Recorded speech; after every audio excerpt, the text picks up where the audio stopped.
Pemirsa, kecelakaan kereta di stasiun Bekasi Timur 27 April malam disebut gara-gara sinyal error.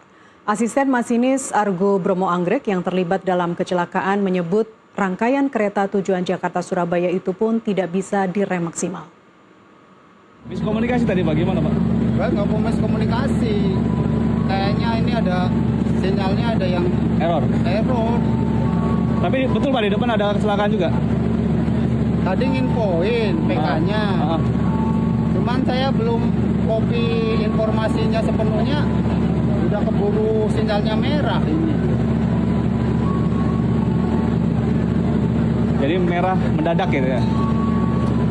Dibilang mendadak sih enggak, cuman harusnya itu kan nggak bisa merah. Soalnya dari Bekasinya hijau. Iya. Karena koneksi ya, Koneksi Bekasi. harusnya. Kalau hijau, sini maksimal kuning, nggak bisa merah. Kesaksian mengejutkan dari asisten masinis kereta api Argo Bromo Anggrek 4A tadi ramai dibahas. Benarkah ada gangguan induksi elektromagnetik yang membuat sistem buta? Ataukah ini murni kegagalan teknis perangkat keras di lintasan? Kita bahas bersama para narasumber petang ini. Di studio sudah hadir Wakil Ketua Forum Transportasi Perkereta Apian Masyarakat Transportasi Indonesia Muhammad Fahmi Arsyad. Dan melalui Zoom kita juga sudah tersambung dengan anggota Komisi 5 DPR Sujat Miko. Pak Miko, Mas Fahmi terima kasih telah hadir di NTV Prime. Pak Miko bisa dengar? Ya, bisa dengar. Baik, terima kasih Pak Miko. Saya mulai dulu ke Mas Fahmi. Tadi kalau kita dengar kesaksian asisten masinis ya, lihatnya lampu merah. Tapi kemudian pengakuan dari masinisnya sendiri hijau begitu. Apakah memang ada jarak yang begitu cepat untuk mengubah warna lampu? Artinya dari yang harusnya dia sudah hati-hati harus stop dari jarak yang jauh, apalagi dia kecepatannya 110 km per jam. Atau ini gangguan sinyal? Ya, kita hanya bisa berasumsi, Mbak. Iya, kita sambil menunggu. Sambil menunggu bagaimana investigasi dari KNKT. Tapi kalau kita lihat secara data teknis di lapangan, itu jarak dari stasiun Bekasi ke Bekasi Timur itu hanya sekitar 2,5 km. Oke. Kemudian posisi KRL dari Bekasi sampai ke Bekasi Timur itu dia butuh waktu sekitar 6 menit 13 detik. Sementara kereta jarak jauh dengan kecepatan sekitar 110 ini hanya butuh waktu sekitar 1 menit 15 detik, Mbak. Apa yang Anda simpulkan dari itu? Jadi ketika ada permasalahan yang begitu cepat, balik lagi tadi sistem pengereman kereta tidak akan bisa mengejar karena memang pada dasarnya secara teori itu jarak pengereman adalah 700 sampai 1.200 meter. Tapi ini kan bukan mendadak ya, KRL di depan kan memang sedang berhenti. Iya. Sedang diberhenti di stasiun Bekasi, Bekasi Timur. Apa yang terjadi?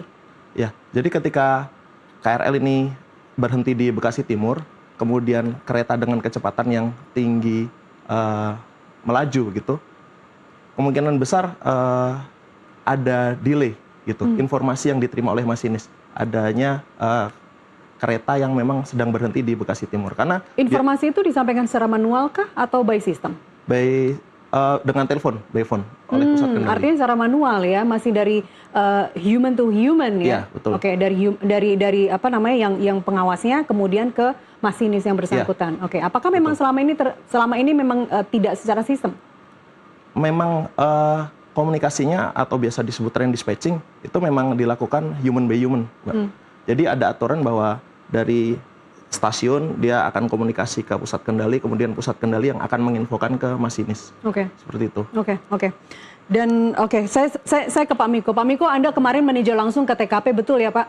Anda bilang bahwa di sana situasinya mencekam. Apa temuan yang paling krusial yang Anda temukan di sana? Apakah apa yang bisa Anda dapatkan, Anda gambarkan di lapangan terkait posisi kedua kereta saat tabrakan terjadi? Ya, yang pertama ini berawal dari tabrakan KRL dengan taksi KRL yang dari arah Tambun ke Bekasi. Ini berawal itu. Jadi karena tabrakan itu di perlintasan sebidang, jadi masyarakat berkumpul menolong ya. Akhirnya kereta yang dari Bekasi Timur mau ke Tambun ke Cikarang ini berhenti. Yang harusnya dia berjalan seperti itu. Itu jeda waktunya 10 menit. Oke. Nah, tadi kereta Argo Bromo yang dari stasiun Bekasi itu tidak mengetahui ada kereta di depannya berhenti. Nah, itulah yang mengakibatkan kecelakaan tabrakan yang sangat tidak diharapkan ya. Jadi kecepatannya kita tahu bahwa yang hasil informasi sementara adalah 110 km per jam.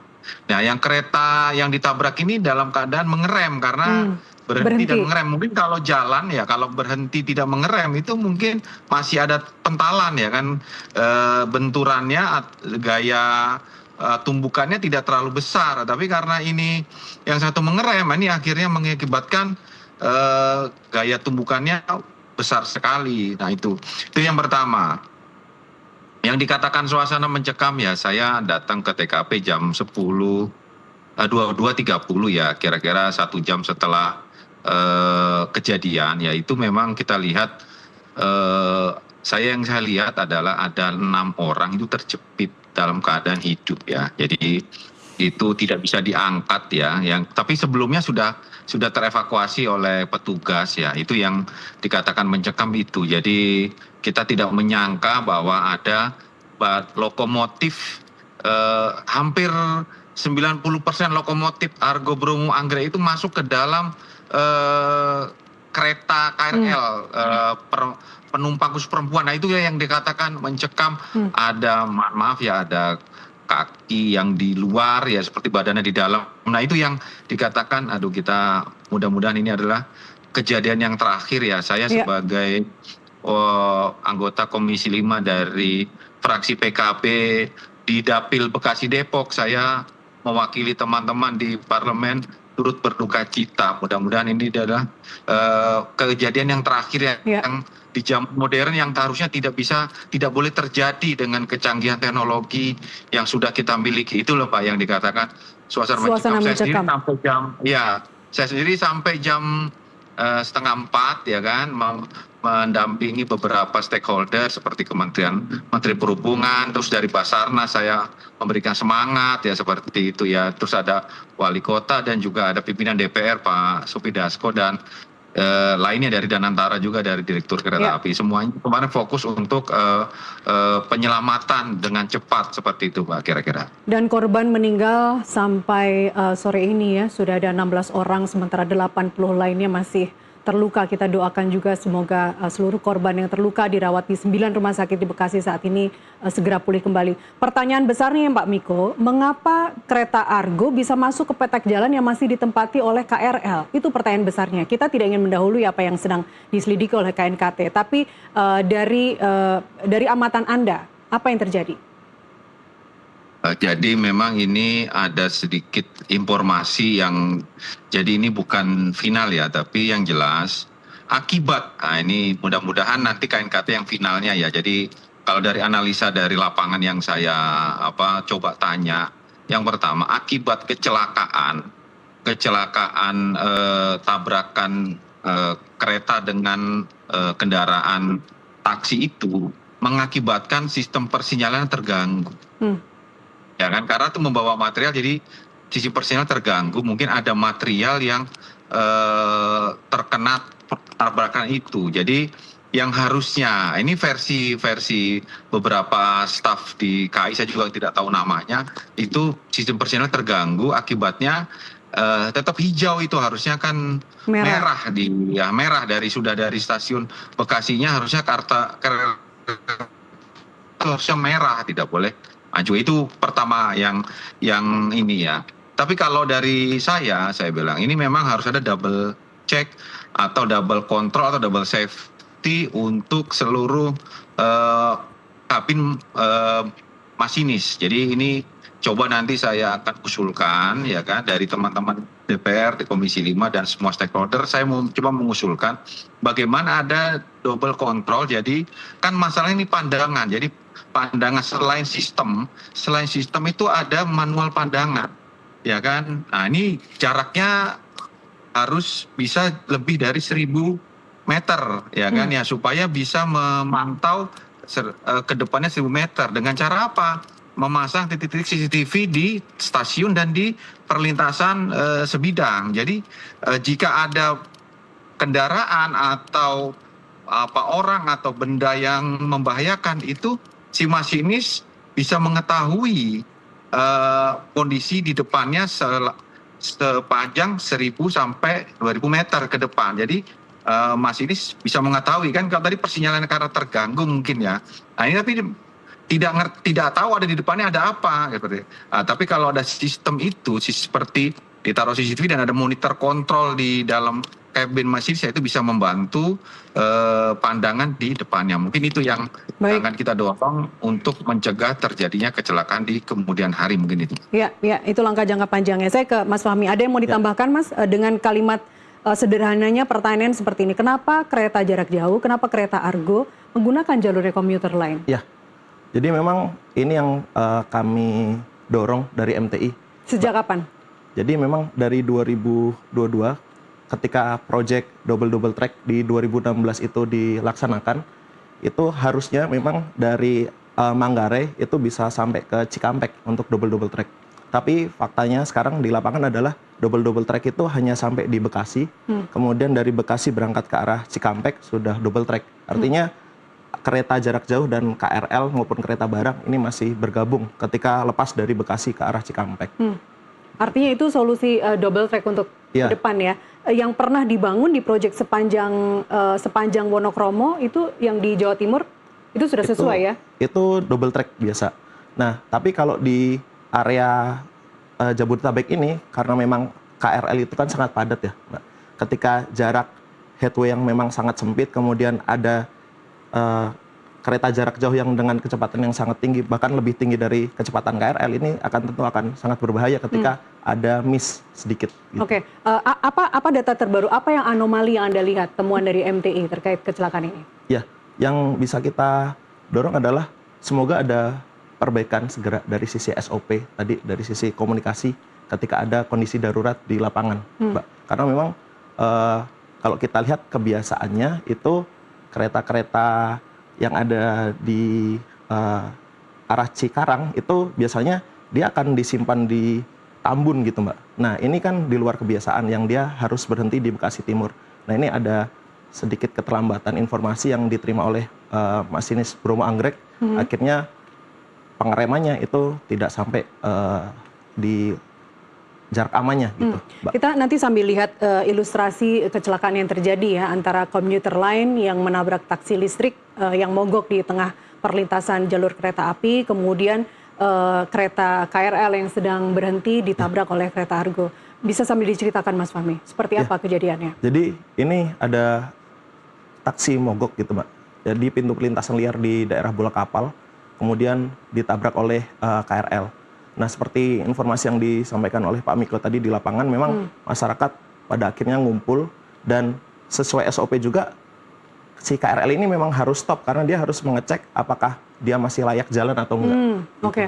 Nah, kemudian nggak selang lama ya, nggak selang lama. Nggak selang lama, kemudian ada KRL yang memang berangkat dari Bekasi, kemudian karena itu memang jaraknya cukup dekat, dia ditahan di Bekasi Timur gitu.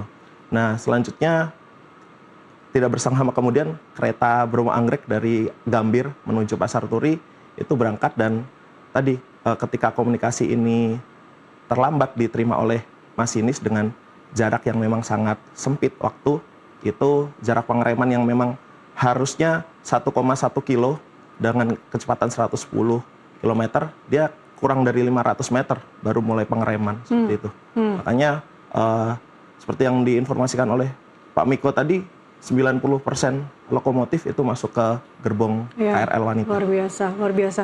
Dan apakah mungkin ini taksi yang ditabrak kan taksi listrik ya? Yang memang dia tidak bisa dipindahkan menurut saksi yang ada di TKP. Kemudian juga kelistrikannya kalau sudah mogok kan udah nggak bisa diapa-apain semua begitu. Untung si supirnya menyelamatkan diri, masih bisa dibuka pintunya. Apakah kemungkinan ada kerusakan sinyal itu terkait dengan si mobil listrik ini, jadi kelistrikan yang dimiliki oleh si taksi hijau ini merusak sistem persinyalan kereta api? Ya, harusnya kalau kita lihat secara teori, memang untuk pendeteksi kereta itu kan ada dua sistem, Mbak. Ada yang namanya axle counter, satu lagi track circuit. Jadi harusnya kondisi di lapangan ini oke nih, Mbak, karena teman-teman di KAI saya yakin mereka melakukan perawatan itu secara rutin tiap bulan bahkan. Kemudian dari sisi Kementerian Perhubungan pun ada standar di Sistem Manajemen Keselamatan Perkeretaapian atau SMKP yang memang standar untuk menjaga supaya alat ini siap pakai itu juga sangat tinggi dan memang ketat gitu. Oke, tadi Mas Fahmi juga menyebut bahwa jam-jam sibuk ya, jam rawan, apalagi kalau di Bekasi mungkin nggak ada jam-jamnya ya, sepanjang hari itu penuh terus di Bekasi Timur, Bekasi Barat. Apakah kompleksitas jalur itu yang membebani kinerja sistem persinyalan? Jadi memang sebetulnya bukan ke bagaimana sistem itu terbebani sih Mbak, karena memang lebih ke arah headway KRL yang memang sempit, kemudian di situ juga ada kereta jarak jauh dan kereta barang yang memang lewat di jalur yang sama. Kalau di negara-negara maju memang ini udah pasti dipisah Mbak, kereta komuter sama kereta jarak jauh ini. Karena memang kecepatan komuter itu kan range-nya hanya 60 sampai 80. Ya, sementara sementara kereta jarak jauh ini apalagi Bromo Anggrek itu pasti ketika jalan itu udah pasti di atas 100. Karena memang dia targetnya kan ngejar dari Jakarta Surabaya itu 8 jam gitu. Iya, dan setiap kali ada kereta Argo yang lewat, kereta api jarak jauh yang lewat, pasti KRL-nya ngalah duluan. Itu yang terjadi. Dan ini sangat disayangkan begitu. Apakah saya bisa simpulkan dari keterangan Mas Fahmi, Anda melihat bahwa kesimpulannya ini kecelakaan terjadi karena human error? Kecelakaannya bukan ke arah human error, tapi memang ini balik lagi sih Mbak. Ada SOP yang memang harus betulkan bareng-bareng nih Mbak, dari pembangunan double track, kemudian pintu pelintasan liar yang masih banyak, itu juga jadi salah satu trigger nih di awal gitu. Karena memang kalau human error kita hanya bisa nunggu dari investigasi KNKT. Baik, kita akan tunggu investigasi dari KNKT dan nanti terkait SOP kita akan tanyakan langsung kepada Komisi 5 yang menjadi mitra Departemen Perhubungan. Pak Miko dan Mas Fahmi, kita jeda terlebih dulu. Pemirsa tetaplah bersama kami jeda. Kami kembali usai jeda.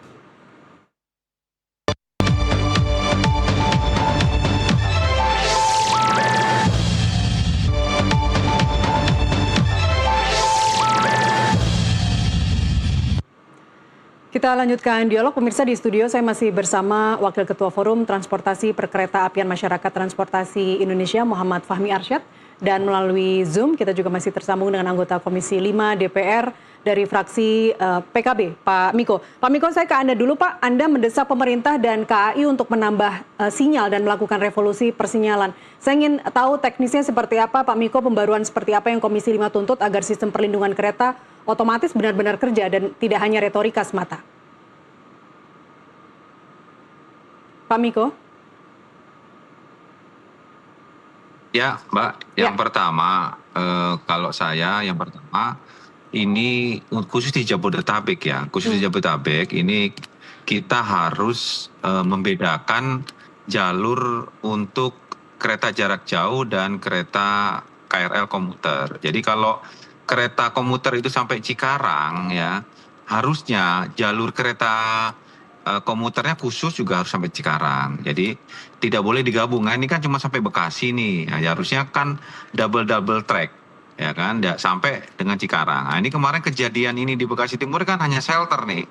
Sebenarnya stasiun Bekasi Timurnya hanya shelter. Jadi hanya tadi yang dibilang hanya 15 sampai 30 detik untuk naik turun seperti itu. Ini yang pertama nih kalau kita mau. Yang kedua, kita harus mematuhi undang-undang tentang perkeretaapian tahun 2007 nomor 23 itu bahwa perlintasan sebidang itu harus ditutup jika tidak memenuhi standar, ya kan? Itu yang, dan juga perlintasan sebidang ini harus dijaga dengan baik 24 jam sesuai dengan kriteria jalannya. Kalau jalan nasional yaitu kewajibannya adalah Kementerian PU dengan perhubungan yang membangun. Kalau provinsi, jalan provinsi ya dari gubernur.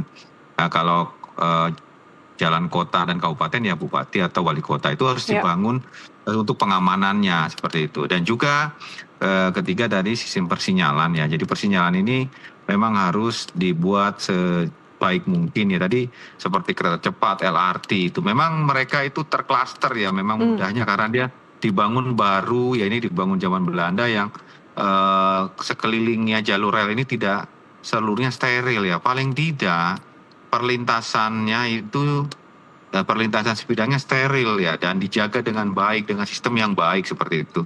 Alhamdulillah tadi kemarin ya sudah Pak Prabowo sudah memberikan bantuan Presiden senilai 4 triliun untuk memperbaiki sistem persinyalan di perlintasan ya kan seperti itu.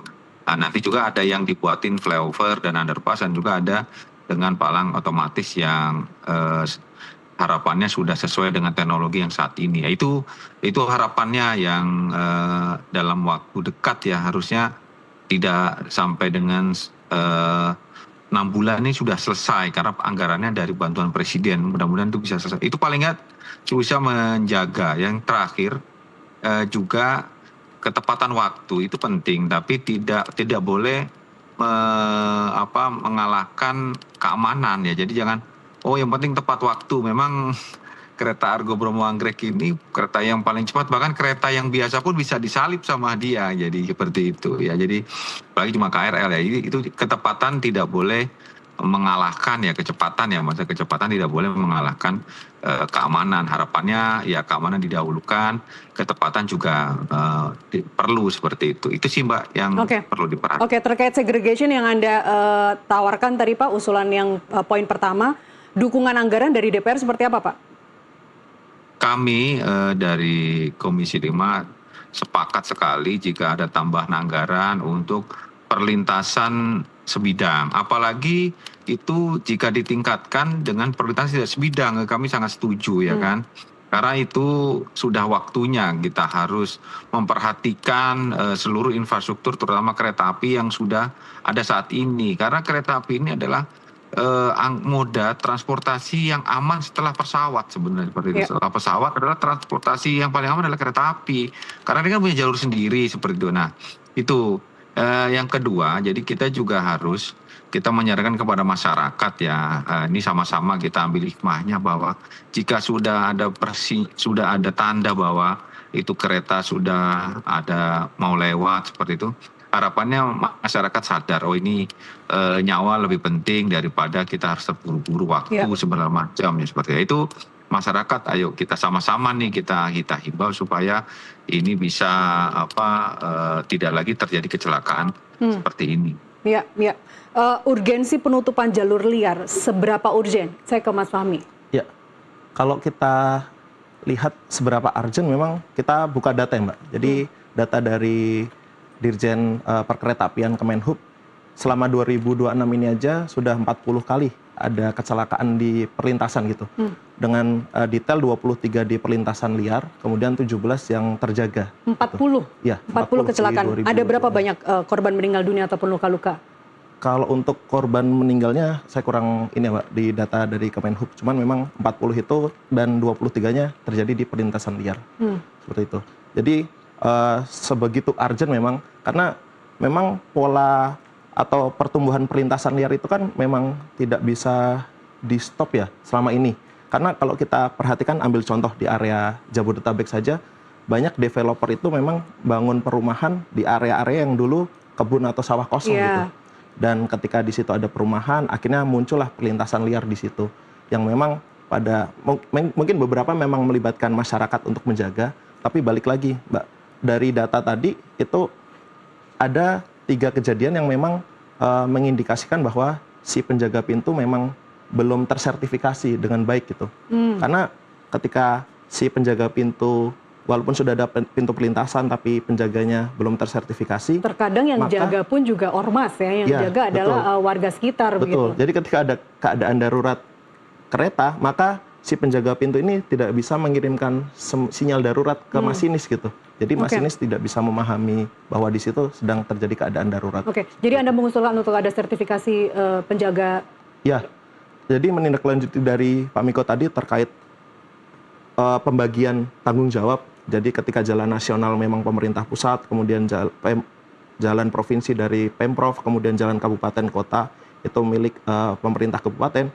Ini tentu harus juga diikuti bahwa si penjaga juga tersertifikasi juga untuk menjaga di pintu perlintasan. Kalau gitu langsung kita tanyakan ke Pak Miko. Ada usulan dari MTI, Pak Miko, ada sertifikasi untuk menjaga palang pintu, palang kereta api?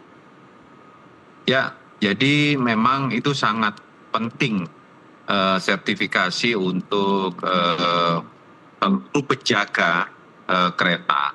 Tapi masalahnya kan ini 1.800 Titik ya. perlintasan tidak ada, belum dijaga oleh penjaga kereta. Ini kan banyak swadaya tadi, yang lain itu swadaya karena ya mungkin ada yang mungkin dibukanya dulu awal ya, jadi sebelum baru ada yang dibuka, ya kemauannya masyarakat lah seperti itu. Ya. Yang pertama itu memang sangat penting sekali.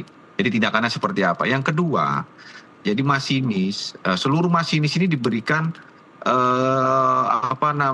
SOP tambahan jika terjadi ya. Ini kan pelajaran. Jika terjadi persinyalan hilang itu seperti apa? Dia harus membuat tindakan seperti apa, seperti itu. Nah itu juga penting itu. Jadi jika terjadi belpot atau siapa, nah itu juga penting, harus ditambahkan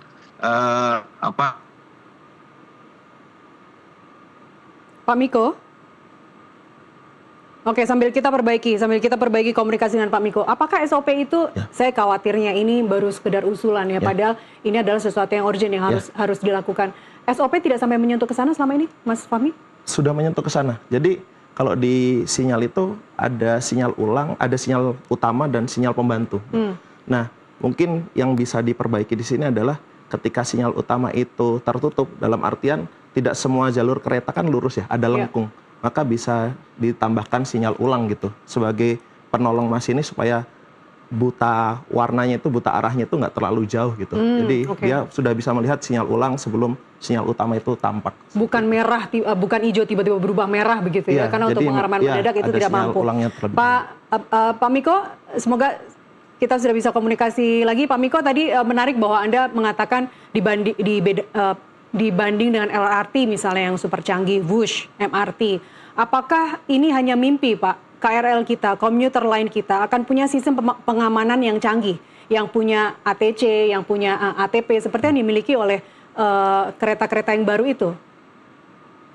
Enggak, itu semuanya enggak mimpi. Jadi ini tinggal kita mau atau tidak, seperti itu. Harusnya kita pakai itu. Jadi sesuatu yang baik harus kita laksanakan. Jadi ini enggak ada mimpi, itu juga tidak terlalu mahal sebenarnya ya. Jadi ya ini karena keselamatan lebih utama. Kita nggak mau mengorbankan satu nyawa anak bangsa ini untuk transportasi yang sebenarnya ini adalah bagus gitu loh. Bahkan saya minggu kemarin mengajak masyarakat saya ke Senayan menggunakan kereta karena rumah saya kebetulan hanya 5 kilo dari kejadian ya, dan juga dari 3 kilo dari stasiun. Jadi saya sering sekali naik kereta ke Senayan seperti itu. Jadi ini adalah transportasi yang massal yang paling bagus, ya kan, mengurangi kemacetan, menghemat BBM, dan ini harus kita benahi ya kan. Ayo mari kita sama-sama benahi ini kita ambil hikmahnya ya.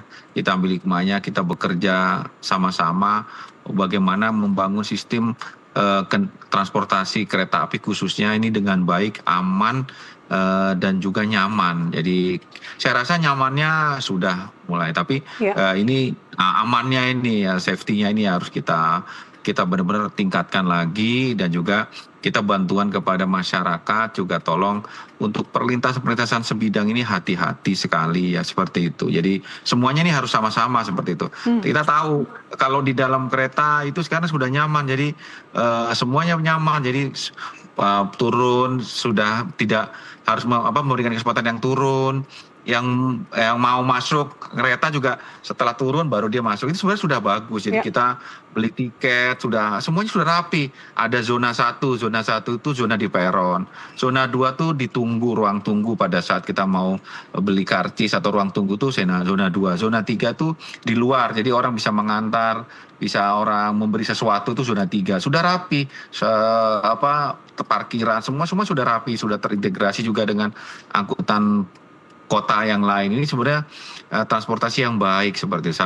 Semua sudah mau menggunakan kereta, dan kereta ini tinggal kita evaluasi terus-menerus. Mudah-mudahan ini adalah kejadian yang terakhir yang ada di perkeretaapian seperti itu. Oke, baik. Mas Fahmi boleh ditambahkan tadi terkait WUSH, LRT, MRT yang sudah menerapkan sistem pengamanan yang canggih begitu ya. Kemudian juga ada sensor real time yang tidak ada di KRL konvensional ataupun kereta api jarak jauh ya yang selama ini kita pakai. KRL komuter lain itu kan hanya punya fixed block.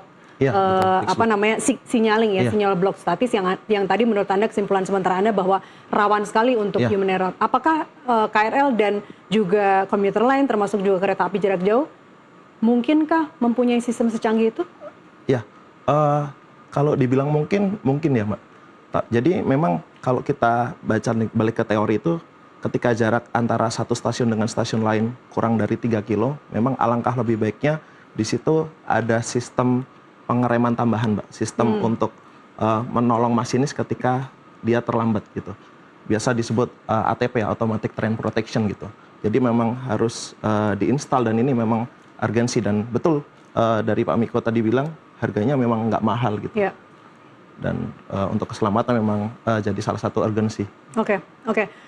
Pak Miko, apa catatan penting dari Anda sekarang Pak, atau apa yang paling urgent yang bisa dilakukan? Kalau kita menunggu tadi anggaran 4T untuk perbaikan infrastruktur, apa yang sangat mungkin bisa dilakukan? Karena KRL hari ini pun juga terus harus melayani masyarakat. Ya, jadi ini sudah pada waktunya ya. Jadi seluruh perlintasan yang sebidang ini ditutup dulu. Jadi kita tutup yang tidak ada penjaganya dari kereta api. Ini kita tutup dulu. Di Jabodetabek saja Pak? Di Jabodetabek? Kita Jabodetabek karena tingkat intensitasnya itu kurang dari 10 menit kereta itu, ya kan? Jadi kurang dari 10 menit itu kita tutup dulu. Harus kita tutup karena ini nggak bisa.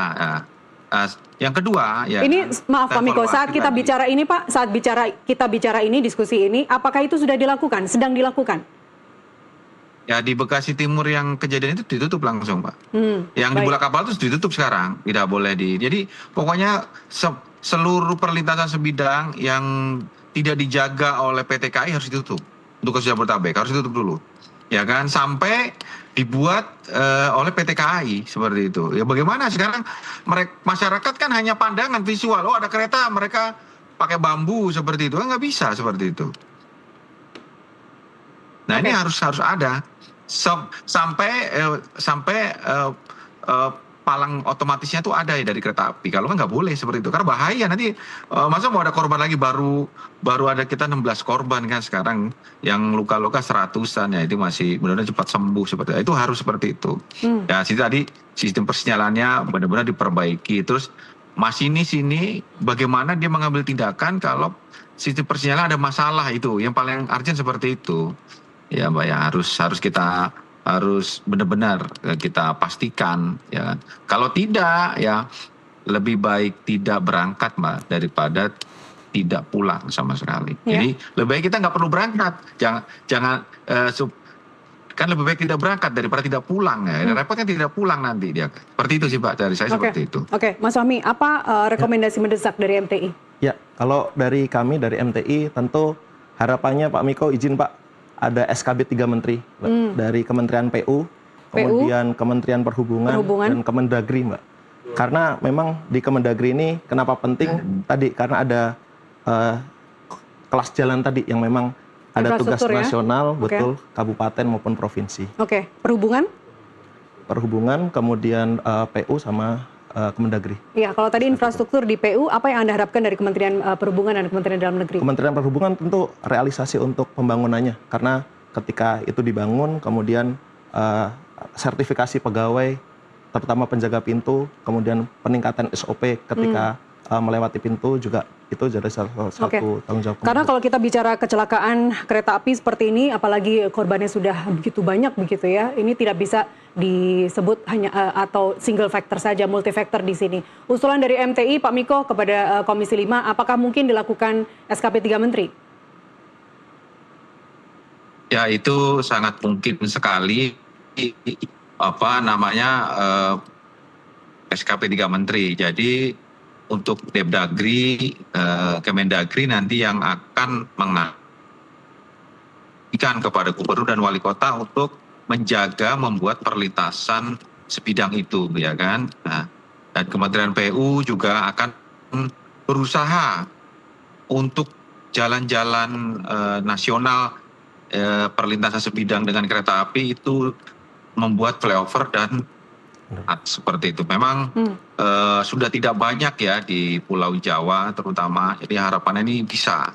Ya, apalagi Pak Presiden sudah concern, ya kan. Ya. Harapannya itu. Dan dalam waktu dekat, ya kan, kalau pembuatan flyover kan sekitar 8 sampai 12 bulan. Tapi kalau pembuatan palang otomatis itu kan kira-kira tidak lebih dari 6 bulan seperti itu. Harapannya itu jika sistem itu sudah palang otomatis dan flyover dan underpass itu sudah jadi, insya Allah nanti resiko kecelakaan yang terjadi, ya kan, itu lebih kecil seperti itu. Karena banyak sekali kemarin saya lihat di berita juga ini ada di daerah tertabrak, ya seperti itu. Memang karena masyarakat karena palang ini kadang masyarakat juga mau cepat seperti itu. Itu yang harapannya kita harus perbaiki. Dan juga nanti jika sudah ada sistem bekas tidak sebidang itu, harapannya ini dibuat himbauan, jadi masyarakat itu tidak jenuh waktu menunggu kereta lewat, sesuatu yang bisa menarik. Jadi tidak jenuh menunggu 1 sampai 5 menit. Nah, itu juga kita harus pikirkan supaya ini kan sama-sama nih masyarakat supaya nyaman, aman, dan kita di pemerintahan juga segitu mengatur supaya itu bisa berjalan dengan lancar dan masyarakat bisa terlindungi kira-kira. Baik.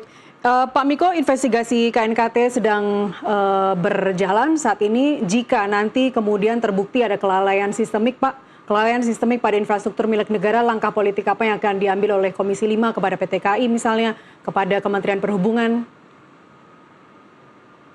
Jadi kita besok akan jam 1 kita akan memanggil stakeholder terkait ini. Jadi kita tidak bisa membadahului ya. Yang jelas semua ada sanksinya seperti itu jika ada kelalaian. Ya nanti siapa yang ini kita nggak tahu. Yang jelas besok jam 1 kita dari Komisi 5 akan memanggil beberapa juga dari Komisi 6 juga, kan karena mitranya kereta api kan ini dari Komisi 6. Jadi kita lihat nanti investigasi awalnya seperti apa. Ya mudah-mudahan ya kan, sekali lagi ini pelajaran besar buat kita ya, seperti itu ya. Ini kan sepertinya ini sesuatu yang harusnya kita sudah tahu, tinggal kita mau atau tidak. Nah semua harus kita sempurnakan, jangan sampai terjadi lagi ya kan, seperti ini. Ya. Itu sih Mbak. Terkait dengan korban, Pak Miko, terakhir sekaligus closing dari Anda, Pak. Bagaimana pemenuhan hak restitusinya? Bagaimana Komisi 5 akan terus mengawal hak restitusi untuk korban, kemudian juga santunan bagi para korban dari pihak operator? Nah, jadi ini kemarin waktu di tempat kejadian juga Direktur Jasara Harja hadir ya kan. Jadi ada 2 nanti tanggungan. Dari Jasara Harja mengeluarkan 50 juta dan Jasara Harja Putra 40 juta. Jadi ini double cover. Nah untuk yang meninggal ya, untuk yang luka ringan itu semuanya dibiayai, ditanggung oleh Jasara Harja seperti itu. Jadi ini terus kita kawal datanya. Kebetulan kan rumah sakitnya semuanya di Bekasi ya, kita juga kawal. Jadi insya Allah nanti itu nggak ada yang terlewat. Jadi semuanya akan memperoleh haknya. Okay. Tapi ini bukan ya, kita dengan menyantuni dan memberikan ini bukan suatu selesai. Jadi intinya ini hanya meringankan, yang mudah-mudahan yang terpenting kecelakaan ya. Jadi kecelakaan ini terakhir dan mudah-mudahan yang meninggal dunia ini bisa diterima di sisi Allah dan mendapatkan tempat yang baik seperti itu. Ya, amin. Terima kasih Pak Miko. Sebagai penutup, Mas Fahmi, tadi Anda menyebutkan tahun 2026 saja itu sudah ada 40 kecelakaan kereta api, baik itu yang anjlok, baik itu yang memang berbenturan, baik itu kerusakan sinyal, atau yang puncaknya tragedi yang baru terjadi kemarin di Bekasi Timur.